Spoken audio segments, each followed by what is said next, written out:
বিদ্যুৎ, জ্বালানি ও খনিজ সম্পদ উপদেষ্টা মোহাম্মদ ফাউজুল করিম খান বলেছেন, সুযোগ এসেছে পরিবর্তনের। আমরা পরিবর্তিত হতে চাই। আমরা সেরকম বাংলাদেশই গড়ে তুলতে চাই যেখানে থাকবে না কোনো অনিয়ম, থাকবে না কোনো দুর্নীতি। শনিবার দুপুরে খুলনা জেলা প্রশাসকের সম্মেলন কক্ষে সাংবাদিকদের তিনি এ কথা বলেন। জ্বালানি উপদেষ্টা বলেন, যারা আন্দোলন করেছে তারা ছাড়া কারোর প্রতি আমাদের দায়বদ্ধতা নাই। সরকারি দপ্তরে আমাদের কোনো স্বজন নাই, বন্ধু বান্ধব নাই, আমাদের কোনো ব্যবসায়ী নাই, সবাই আমাদের কাছে সমান। আগে যারা এসব চেয়ারে বসেছেন তারা দুর্নীতিকে আশ্রয় প্রশ্রয় দিয়েছেন। আমরা উপদেষ্টা পরিষদ এ দুর্নীতি নির্মূল করতে প্রতিশ্রুতিবদ্ধ। আমরা দুর্নীতির সঙ্গে জড়াবো না, স্বজনপ্রীতি করব না। আশা রাখি আমাদের সচিবরাও দৃষ্টান্ত স্থাপন করবেন। উপদেষ্টা বলেন, সাবেক পুলিশ কর্মকর্তা বেনজির হাজার হাজার কোটি টাকা দুর্নীতি করেছে। তিনি এখন কোথায়? কাস্টমসের মতিউর এখন কোথায়?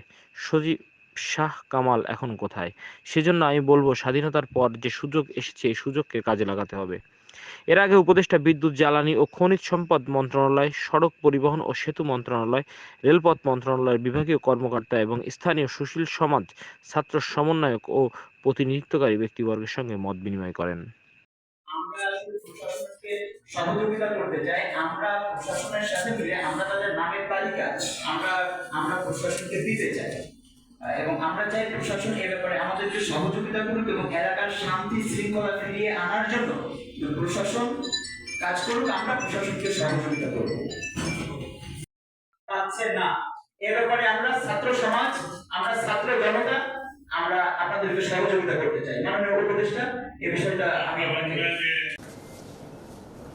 আমরা অত্যন্ত আনন্দিত যে আমাদের অন্তর্বর্তীকালীন বুঝতে পারবেন যে আপনার কোন দিকে যাবেন, সেইটাই আপনি ভালো।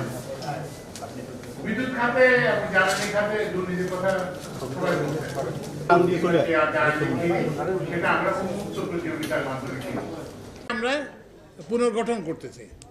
পুনর্গঠনের ইয়েটা হচ্ছে যে আমরা আগে সচিব আবার কোম্পানিতে থাকতেন, তো ফলে হচ্ছে কি যে একটা পলিসি ইন্ডিপেন্ডেন্স থাকতো না। তারপরে হচ্ছে যে একটা কনফ্লিক্ট অফ ইন্টারেস্ট হতো, সেই জন্য আমরা কোম্পানিগুলোকে পুনর্গঠন করছি। আর এই যে বৈষম্য বিরোধী ছাত্র আন্দোলনে তো ওনাদেরকে আমরা দেখতে পাচ্ছি না,